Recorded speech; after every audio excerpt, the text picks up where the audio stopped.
Fala, galerinha guerreira! Estamos de volta para concluir aí a nossa análise sobre o livro Sobrevivendo no Inferno dos Racionais MCs. Novidade esse ano aí na lista de vestibular. Na primeira parte desse vídeo, nós demos aí um painel geral sobre esse álbum, sobre esse livro, falamos sobre o grupo, falamos sobre a temática e tal. E agora, nessa segunda parte, como nós prometemos, nós vamos falar sobre as músicas. Vamos tentar fazer uma interpretação, né, de cada uma das músicas, um comentário, em cima das possibilidades de cobrança para o vestibular. Vamos lá? Como você sabe, o álbum, né, e consequentemente o livro é composto por 12 músicas. Bom, na verdade não é bem assim, né? Porque uma música é instrumental, então nós só temos 11 letras aí para serem analisadas. Eu falei para vocês, né, na primeira parte dessa aula, que há um aspecto muito religioso envolvendo esse livro. Começa pela capa, passa pelas letras das músicas, pelos títulos e tal. E o professor Acauã também observou que, na verdade, existe uma sequência que lembra muito um culto evangélico. A sequência das músicas lembra muito um culto evangélico. Naquela época, as igrejas evangélicas, pentecostais, estavam em alta nessas periferias, nessas quebradas. Parece que os Racionais acabaram incorporando muito disso na sua música. Então, essa sequência aqui lembraria uma espécie de culto evangélico. Você tem a primeira música, né, Jorge da Capadócia, seria a invocação do santo protetor, né? O início do culto invocando o santo protetor. Logo em seguida, você tem a número 2, que é a leitura da Gênesis. A terceira música, que se chama capítulo 4, versículo 3, é como se fosse a apresentação do tema, né, do assunto, da realidade que vai ser discutida ali durante esse culto.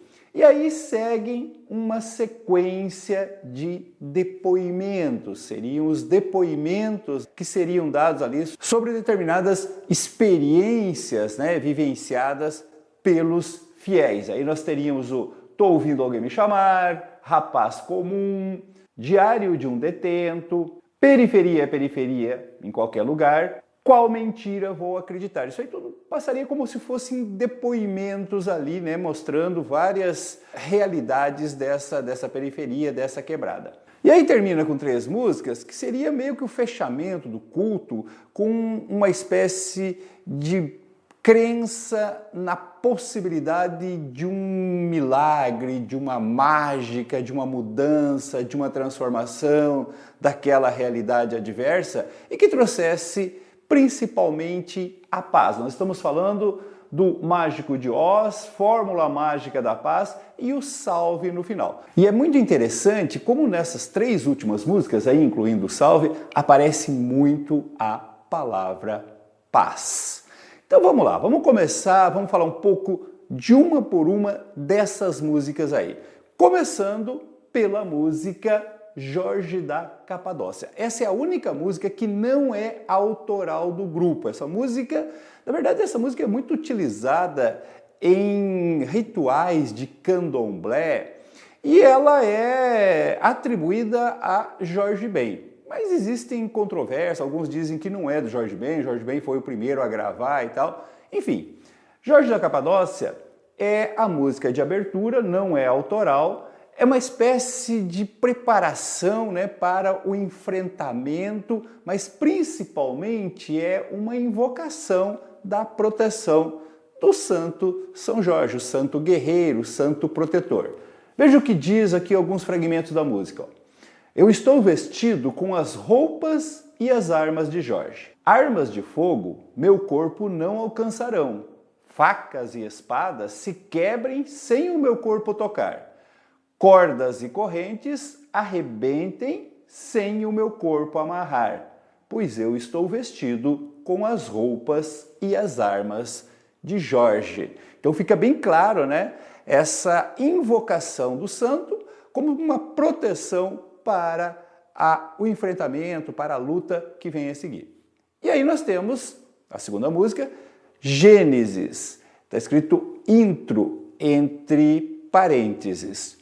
É uma declamação, não é uma música cantada. E funciona como a exposição da realidade que será abordada, junto com o sentimento e as armas para reagir e tentar sobreviver. Olha só, Deus fez o mar, as árvores, as crianças, o amor. O homem me deu a favela, o crack, a trairagem, as armas, as bebidas, Eu tenho uma Bíblia velha, uma pistola automática, um sentimento de revolta e estou tentando sobreviver no inferno. Aqui tem um detalhe, né, gente? Vocês viram que o P ali, você sabe o que significa, né? É complicado, sabe? Analisar a letra das músicas dos Racionais MC sem falar palavrão vai ser duro, mas é necessário, porque eu posso sofrer restrições com essa videoaula que estará pública. Então eu sempre coloco apenas asteriscos, pontos e procuro não pronunciar o palavrão. Mas você, obviamente, não vai ter dificuldade para imaginar isso aí.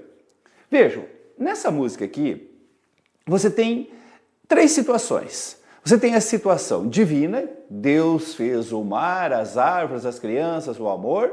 Depois você tem aquilo que o homem fez, aquilo que o homem oferece, né? O homem me deu a favela, o crack, a trairagem, as armas, as bebidas.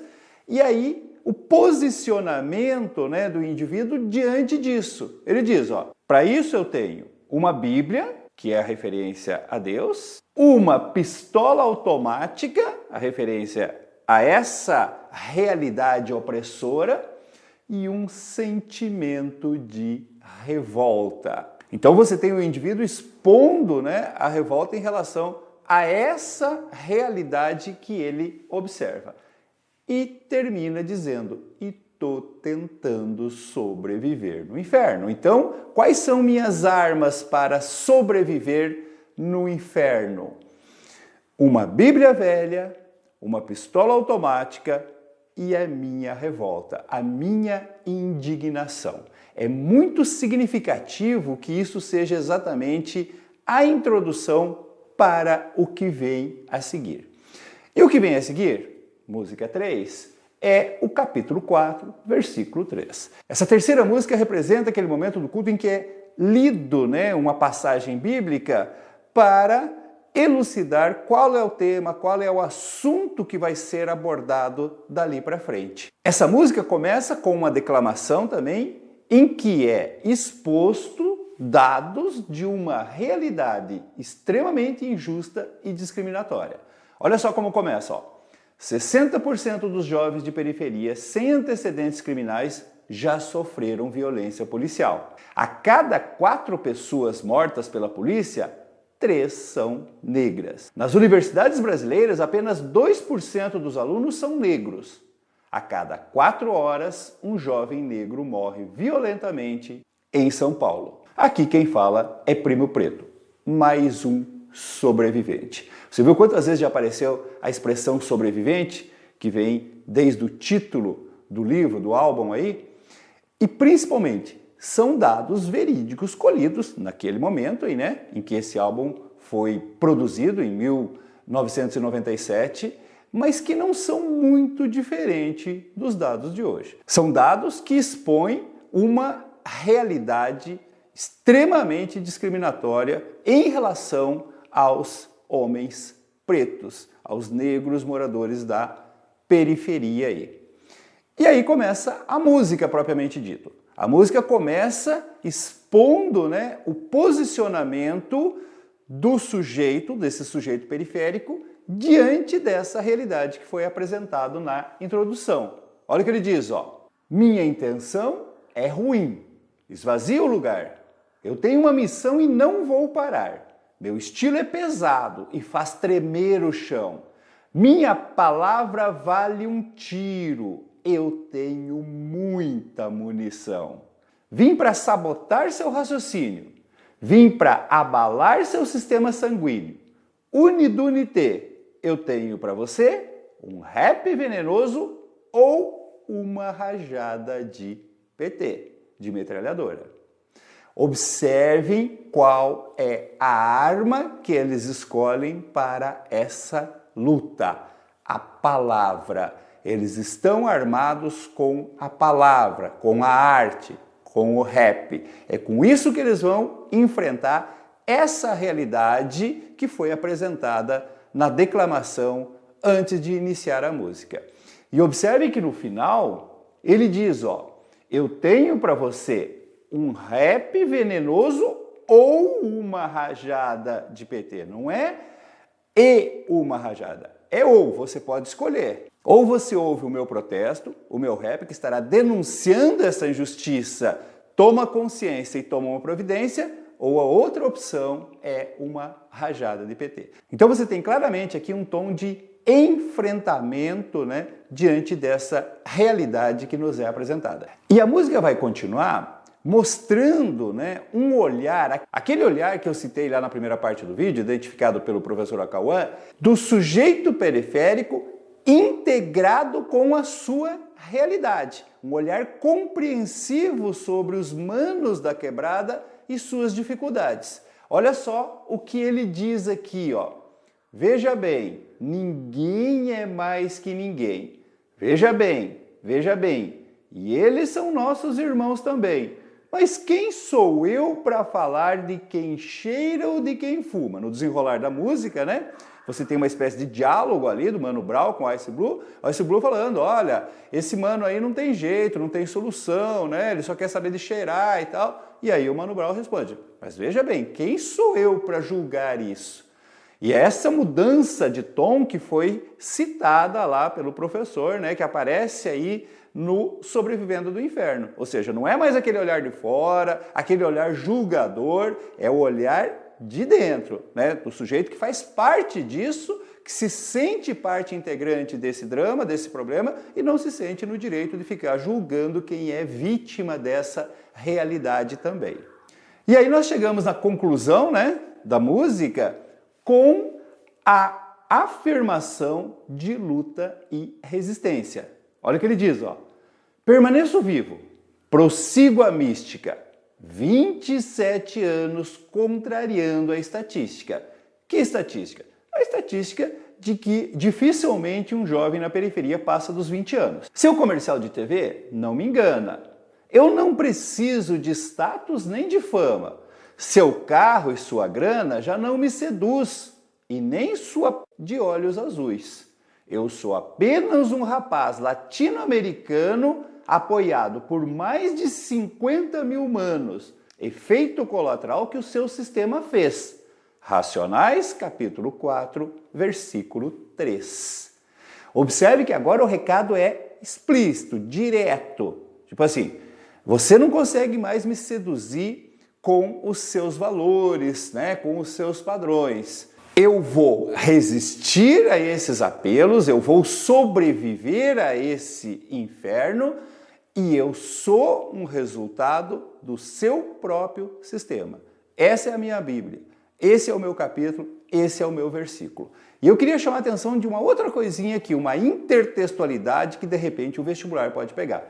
Você reconheceu esse verso aqui, ó? Eu sou apenas um rapaz latino-americano, né, do nosso querido e saudoso Belchior, do clássico do Belchior aí. Então toma cuidado porque os vestibulares adoram cobrar quando existe uma intertextualidade. E essa está muito nítida aí, né? Cópia fiel do verso Eu sou apenas um rapaz latino-americano, consagrado aí na voz da Elis Regina. E aí, passado essa primeira parte, digamos assim, do culto, né? A invocação do santo protetor, a leitura da Gênesis e aí a leitura, né, do capítulo, do versículo que estabelece o tema, entra o momento dos depoimentos. Nós vamos ter em seguida uma sequência de duas músicas que é uma exposição em primeira pessoa de dois manos, né, um em cada música, feridos de morte. A primeira dessas músicas é Tô Ouvindo Alguém Me Chamar, do Mano Brown. Nós temos claramente aqui uma exposição narrativa reflexiva na voz de uma pessoa que acabou de ser baleada e está ali agonizando, está à beira da morte. Só que essa música, ela não apresenta essa exposição narrativa na sequência linear. Os fatos aqui estão todos embaralhados, fora da sua cronologia linear. Eu tentei organizar um pouco aqui. Então, onde que você percebe essa situação dele ser baleado? Quando você escuta a música ou quando você lê o texto, você vai acabar percebendo essa ideia de que quem está falando acabou de ser baleado, está à beira da morte, mais para o final da música. Eu puxei um pouco para o começo, né, que seria essa parte aqui, ó. Mas depois do quarto tiro, eu não vi mais nada. Sinto as roupas grudadas no meu corpo. Eu quero viver, não posso estar morto. Mas se eu sair daqui, vou mudar.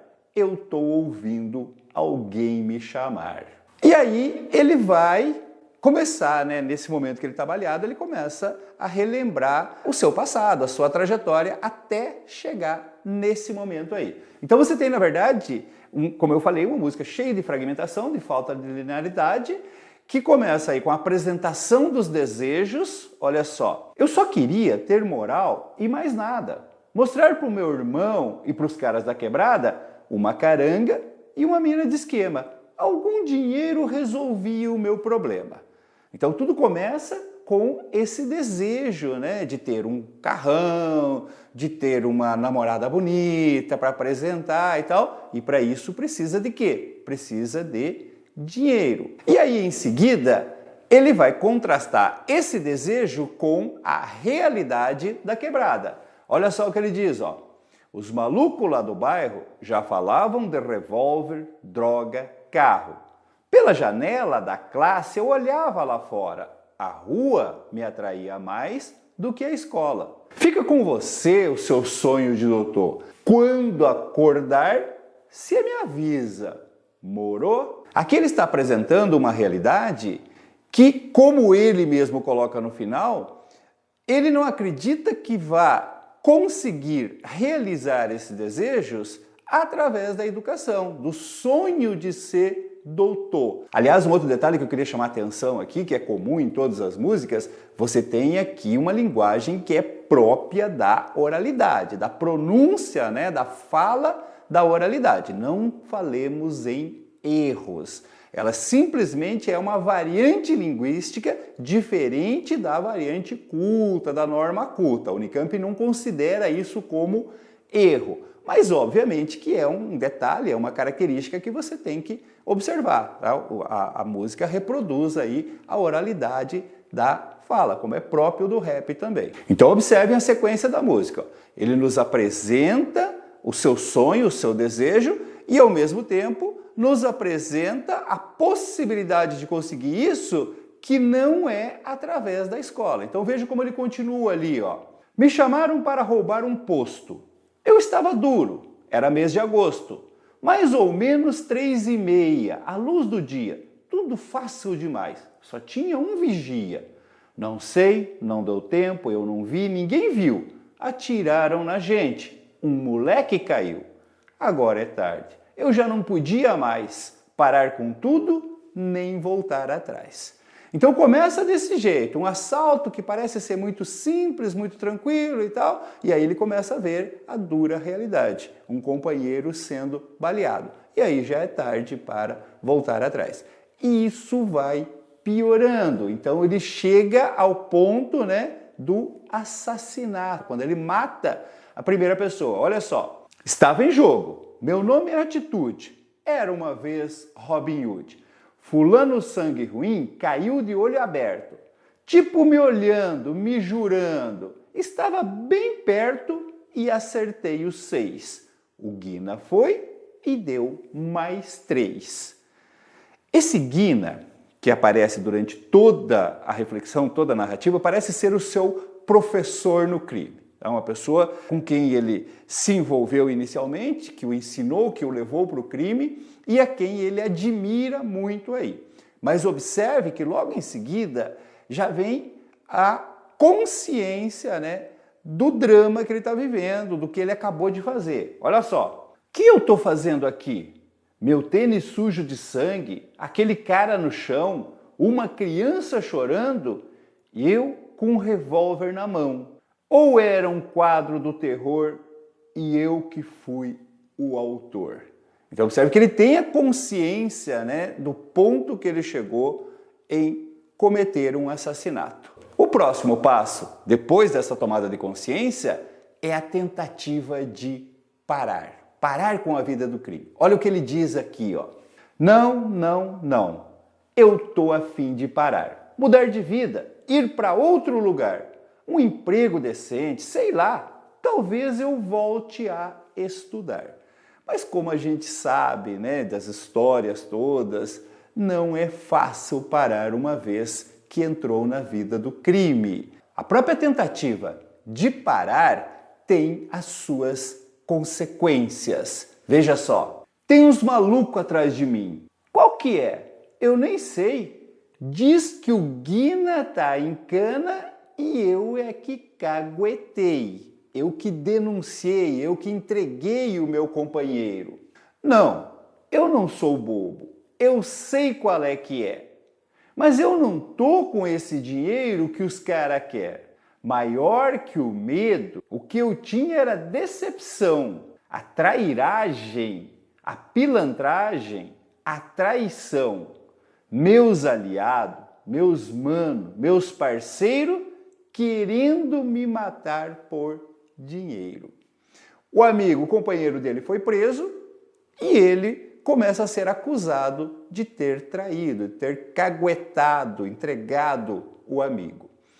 E ele percebe então que isso na verdade é toda uma armação, que estão querendo um dinheiro que ele diz que não tem. Então ele se sente traído, né? Decepcionado. Ele diz, mais que o medo é a minha decepção. E aí vai chegar no desfecho, na consequência final. O Guina, seu companheiro de crime, manda assassiná-lo. E a música termina assim. Aí, mano, o Guina mandou isso aqui para você. Sons de tiros. E aí viria, então, aquela parte inicial. Como eu falei, isso não está em ordem cronológica. Quando você escuta a música, depois você precisa organizar essa cronologia aí. Logo em seguida, nós temos outra música que tem mais ou menos a mesma estrutura, só que agora vai um pouco além. Chega, inclusive, no narrador, né, quem está ali expondo, né, a sua história, mostrar o seu próprio enterro. Essa música começa com sons assim que mostram alguém assistindo futebol na TV, de repente ouve-se o som da campainha, alguém vai, abre a porta e aí escutam-se sons de tiros. A pessoa que abriu a porta foi alvejada por tiros. E aí começa a música. Parece que alguém está me carregando perto do chão. Algo no ar me diz que é muito ruim. Meu sangue quente, não sinto dor. A mão dormente não sente o próprio suor. Tem alguém me chamando. Quem é? Apertando minha mão. Tem voz de mulher. No rosto de uma mãe que reza baixinho, que nunca me deixou faltar, ficar sozinho. Essa música aqui, Rapaz Comum, já tem uma cronologia mais linear. Então, como eu falei, começa, né, com os tiros e aí ele começa a sentir, né, que está morrendo, que não está sentindo o corpo, né, as pessoas em volta chorando, a mãe chorando, e aí ele vai fazendo uma reflexão, né, sobre essa realidade da qual ele faz parte, sobre essa estatística da qual ele faz parte, né, mais um assassinado, mais um humano assassinado ali. Olha só. Os pretos sempre teve fama. No jornal, revista, TV se vê. Morte aqui é natural. É comum de se ver. Cara, não quero ter que achar normal ver um mano meu coberto com jornal. É mal. Cotidiano suicida. Quem entra tem passagem só pra ida. Zão, otário. Que pô é você? Olha no espelho e tenta entender. A arma é uma isca para fisgar. Você não é polícia para matar.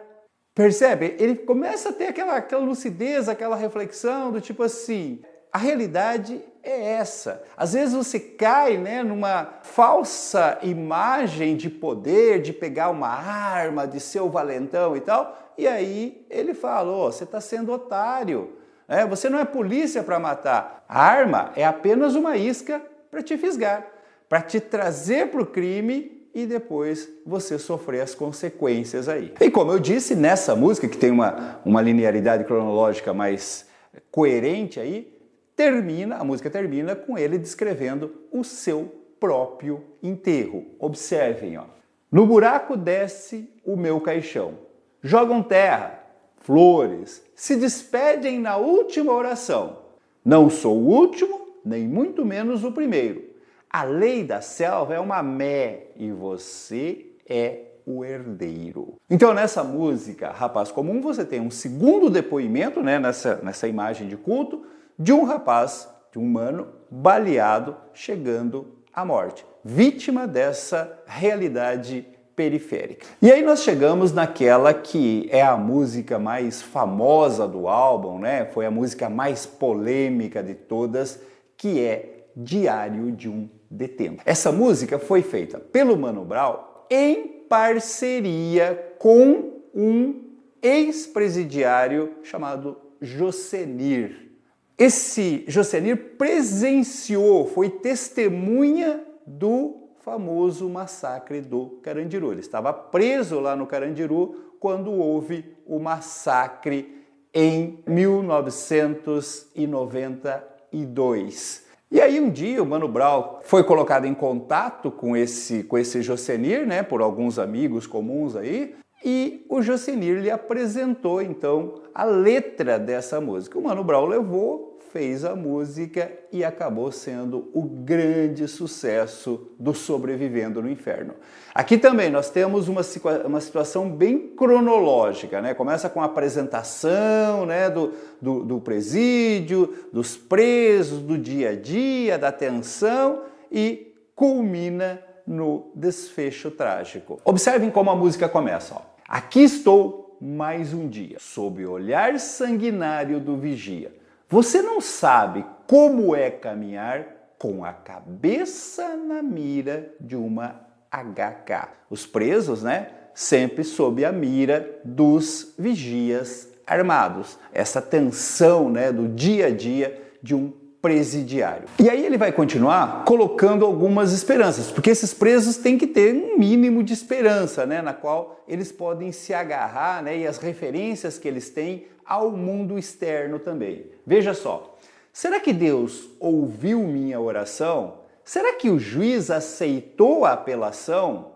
Manda um recado lá para o meu irmão. Se estiver usando droga, tá ruim na minha mão. Então aqui você tem o contraponto, né? Ele se apegando a Deus, tendo a esperança do juiz aceitar a sua apelação, mas também preocupado com o que está acontecendo lá fora, com o destino do irmão, né? Dizendo claramente que espera que o irmão não caia nas drogas, né? Ou seja, não entre na vida do crime como ele ali. E aí ele vai continuar mostrando um pouco do cotidiano do presídio. Dá só uma olhada, ó. Lamentos no corredor, na cela, no pátio. Hoje tá difícil. Não saiu o sol. Não tem visita. Não tem futebol. Ladrão sangue bom tem moral na quebrada. Mas pro Estado é só um número, mais nada. 9 pavilhões, 7.000 homens que custam R$300 por mês. Cada. E aí, depois de mostrar, né, essa trajetória, o cotidiano e tal, ele chega no ponto crucial da música, que é a rebelião em si. Veja como ele descreve essa rebelião, o início dessa rebelião. Olha só. Fumaça na janela, tem fogo na cela. Foi além, se pã, tem refém. A maioria se deixou envolver por uns 5 ou 6 que não tem nada a perder. Tem aquela coisa que começa pequena e aí vai crescendo, aí começa a colocar fogo na cela e tal, todo mundo se envolve e ele diz, ó, tem meia dúzia de líderes ali que não tem nada a perder e a grande maioria acaba se deixando envolver. E você tem, de repente, uma grande rebelião. E aí ele vai mostrar, então, qual foi a reação violenta por parte do Estado a essa rebelião. Olha só como ele descreve isso. era a brecha que o sistema queria. Avise o IML, chegou o grande dia. O ser humano é descartável no Brasil, como mods usado ou bombril. Cadeia guarda o que o sistema não quis, esconde o que a novela não diz. E aí a música vai para o desfecho que todo mundo conhece, a grande tragédia, né? O assassinato lá de mais de uma centena de presos nessa rebelião aí do Carandiru. Olha como isso é visto sob os olhos de um dos participantes, de um dos detentos. Ratatatá, sangue jorra como água do ouvido, da boca e nariz. Cadáveres no poço, no pátio interno. Adolf Hitler sorri no inferno. O Robocop do governo é frio, não sente pena, só ódio e ri como uma hiena. Veja que imagens fortes, né? Hitler sorri no inferno. O Robocop, né, o policial robô do governo, é frio, não sente pena e ainda ri, movido pelo seu ódio. E o fechamento final, acusação direta aos responsáveis. Ratatatá, Fleury e sua gangue vão nadar numa piscina de sangue. Mas quem vai acreditar no meu depoimento? Dia 3 de outubro, diário de um detento. Ou seja, esse texto teria sido escrito no dia seguinte ao massacre do Carandiru, que aconteceu no dia 2 de outubro, como nós vimos aí na primeira parte do vídeo. Foi a música mais polêmica, né, que mais provocou reações e continua sendo a mais polêmica, mais provocativa, né, uma das mais aclamadas do álbum até hoje, porque essa tragédia realmente ficou marcada na nossa história e dificilmente será esquecida. As músicas que vêm a seguir, elas começam a ter agora uma visão mais ampla, mais reflexiva sobre esse contexto, sobre essa realidade periférica aí. A próxima música do Ed Rock chama Periferia é Periferia, e aí entre parênteses fala em qualquer lugar. Basicamente nós temos uma descrição, né, a partir de um ponto de vista crítico, dos males dessa periferia, especialmente a questão das drogas e da violência. Olha como começa, ó.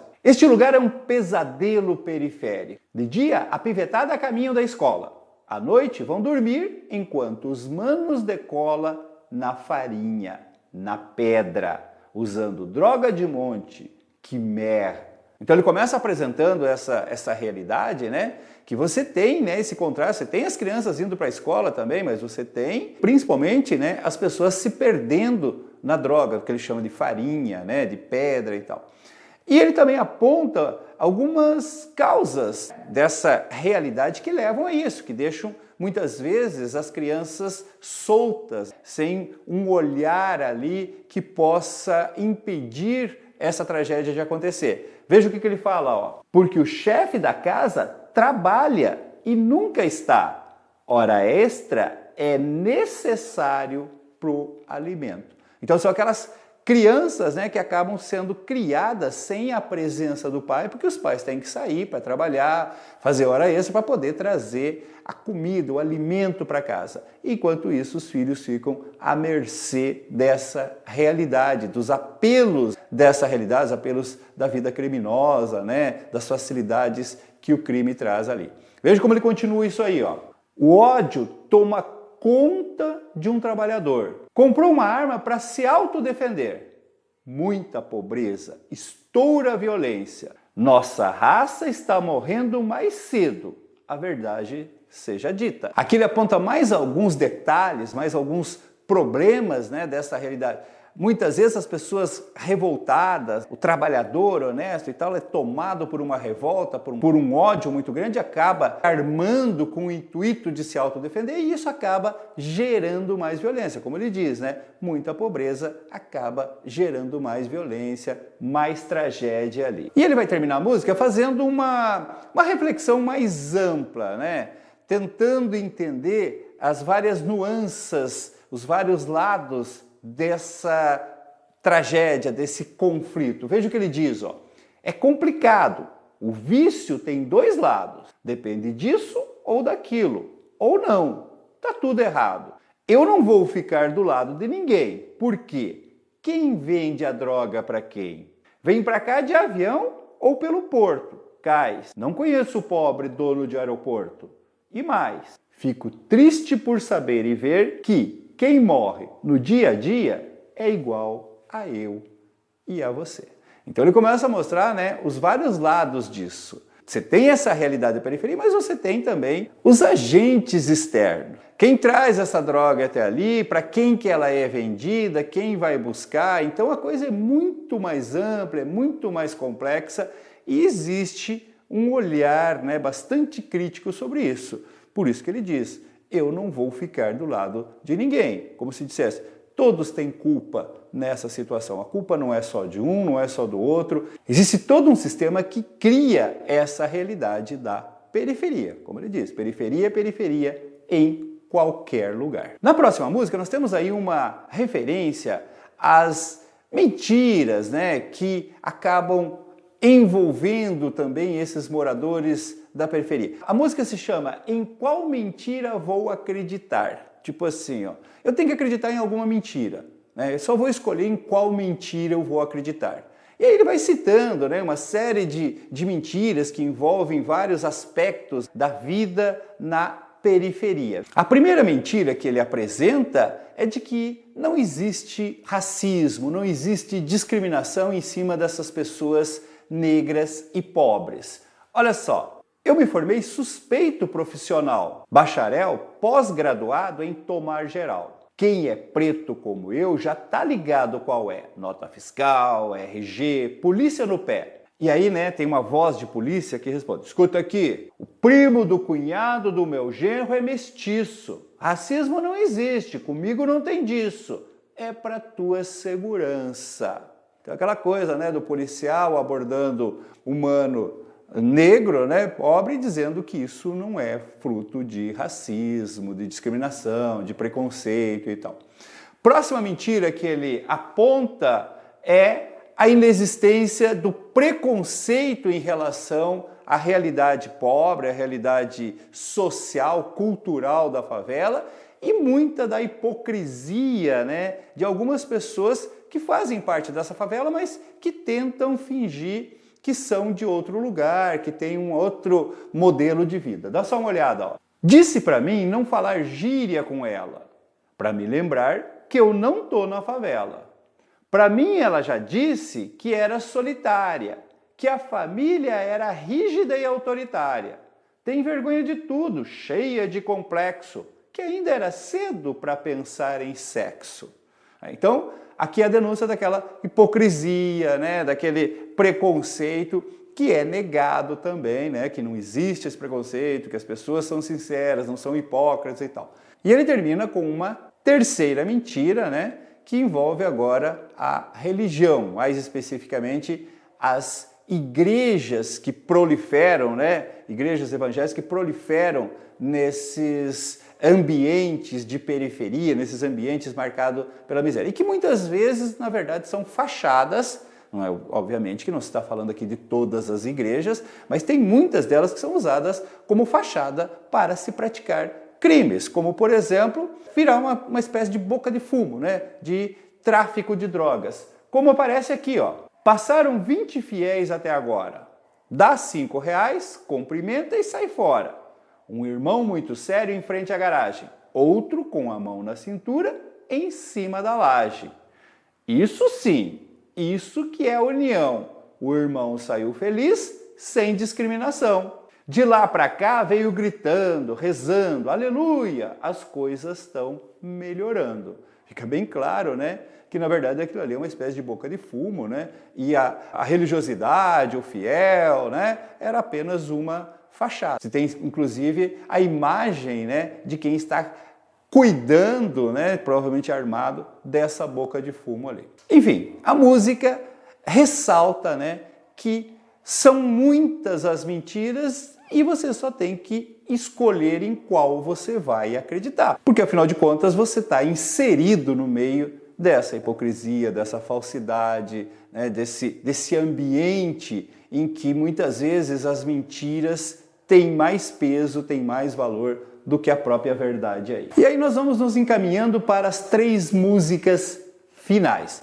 Essas 3 músicas finais, elas são aquelas músicas que continuam fazendo a denúncia, continuam mostrando, né, todos os problemas, todas as tragédias da quebrada, da periferia, mas parecem apresentar assim, uma certa esperança, né, um certo desejo, uma certa fé. Acho que a palavra mais correta mesmo é fé. Uma fé de que as coisas podem melhorar. Como eu falei, você tem muito a palavra mágica nessas últimas músicas e a palavra paz. Começa com a música Mágico de Oz, do Ed Rock. E essa música começa também com uma declamação, na voz de uma criança. É como se fosse uma espécie de entrevista, como se essa criança estivesse, a estrutura, né, lembra uma entrevista, como se ela estivesse respondendo a perguntas. Observe o texto aí, ó. São as palavras do menino. Comecei a usar para esquecer dos problemas. Fugi de casa. Meu pai chegava bêbado e me batia muito. Eu queria sair dessa vida. Meu sonho é estudar, ter uma casa, uma família. Se eu fosse mágico, não existia droga, nem fome, nem polícia. É como se alguém está perguntando para ele, qual é o seu sonho? E aí ele responde.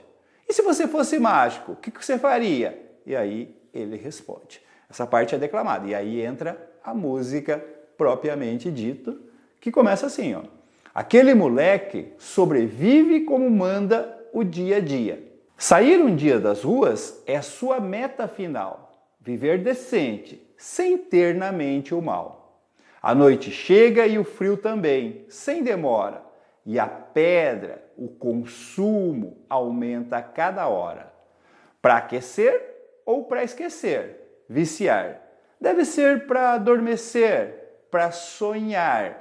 Queria que Deus ouvisse a minha voz e transformasse aqui no mundo mágico de Oz. Aquilo que eu falei para vocês, quer dizer, claramente se manifesta agora o desejo, né, de que uma solução mágica, uma solução milagrosa, né, faça com que esse ambiente negativo, né, se transforme num mundo mágico de Oz. E a música termina com a reflexão da voz que está se manifestando a partir da imagem daquela criança vítima do sistema. Veja o que ele conclui, o que ele reflete aí no final. Ó. Às vezes eu fico pensando, se Deus existe mesmo, morou? Porque meu povo já sofreu demais e continua sofrendo até hoje. Só que aí eu vejo os moleques no farol, na rua, muito louco de cola, de pedra. E eu penso que poderia ser um filho meu. Morou? Então nós vemos nesse desfecho que a observação dessa realidade, dessa tragédia que afeta principalmente as crianças, leva os moradores dessa periferia também a uma autorreflexão. Eles percebem que aquilo está errado, que aquilo é uma injustiça, né? Sonham, clamam por uma solução mágica, né? Buscam uma espécie de milagre para resolver isso, porque no fundo eles sabem que essa tragédia poderia ser com um filho deles também. A próxima música do Mano Brown é Fórmula Mágica da Paz. Como eu falei, repete-se aqui a palavra mágica que tinha na música anterior.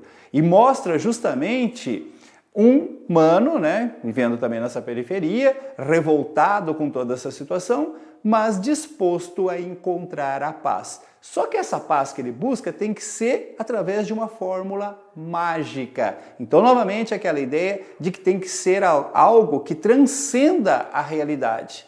Não é algo que existe no comum, tem que ser uma coisa mágica, uma coisa que vem de cima, uma coisa divina, uma coisa que venha da fé mesmo e que possa transformar de maneira milagrosa, de maneira mágica, essa realidade. Olha como ele começa, ó, manifestando toda a sua revolta aí. Essa pó é um campo minado. Quantas vezes eu pensei em me jogar fora daqui, em ir embora daqui? Mas aí, a minha área é tudo que eu tenho. Não vou trair quem eu fui, quem eu sou. Eu gosto de onde eu tô e de onde eu vim. o ensinamento da favela foi muito bom para mim.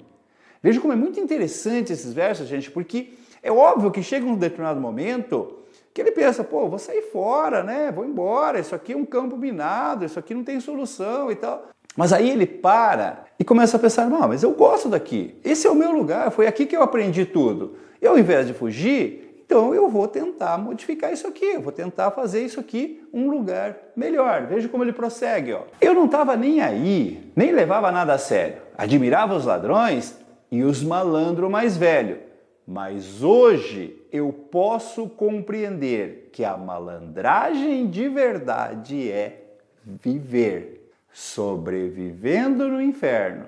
O disco, como foi falado, o livro ele tem uma sequência, vai expondo toda aquela realidade e tal, e aí de repente chega à conclusão de que a verdadeira malandragem é viver, é sobreviver nesse ambiente. Não é ficar buscando riquezas, status, carrão, mulheres bonitas, tênis da moda e tal. A verdadeira malandragem, o verdadeiro malandro é aquele que consegue sobreviver, que contraria as estatísticas e consegue sobreviver. Veja como ele continua nessa conclusão aí, ó. Parágrafo 1º na lei da favela. Legal. Assustador é quando se descobre que tudo deu em nada e que só morre o pobre. A gente vive se matando, irmão. Por quê? Não me olhe assim. Eu sou igual a você. Descanse seu gatilho. Descanse seu gatilho.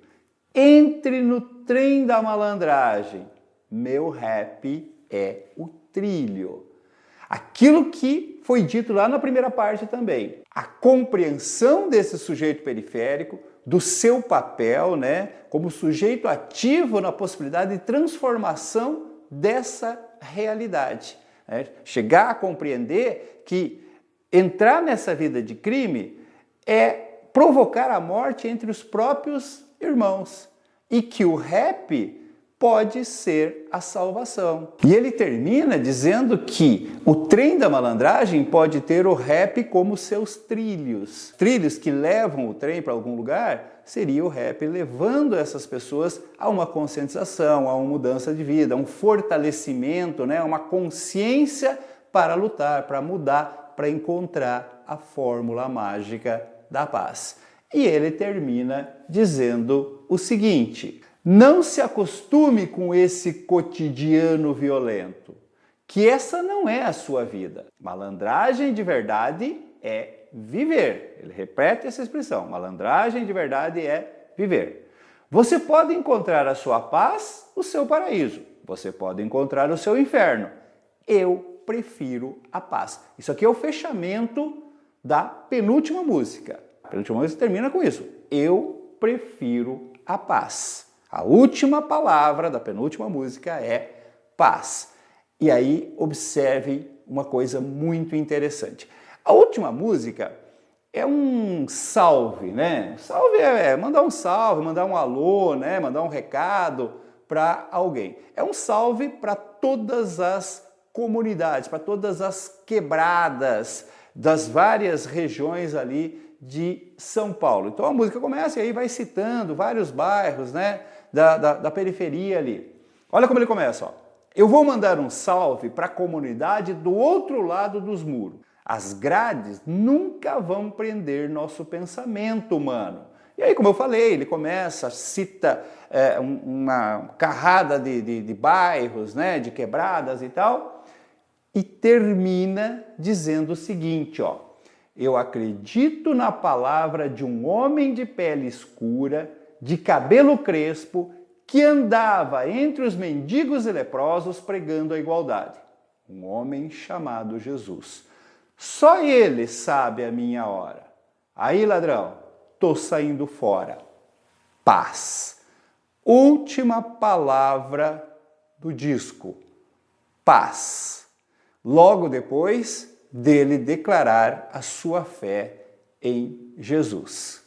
E é por isso que eu falei, já na primeira parte desse livro, que há uma crítica muito injusta, muito desconhecedora desse livro, desse álbum, quando se afirma que o que os racionais fazem que chegaram a ter a alcunha dos 4 pretos mais perigosos do Brasil, é uma incitação à violência.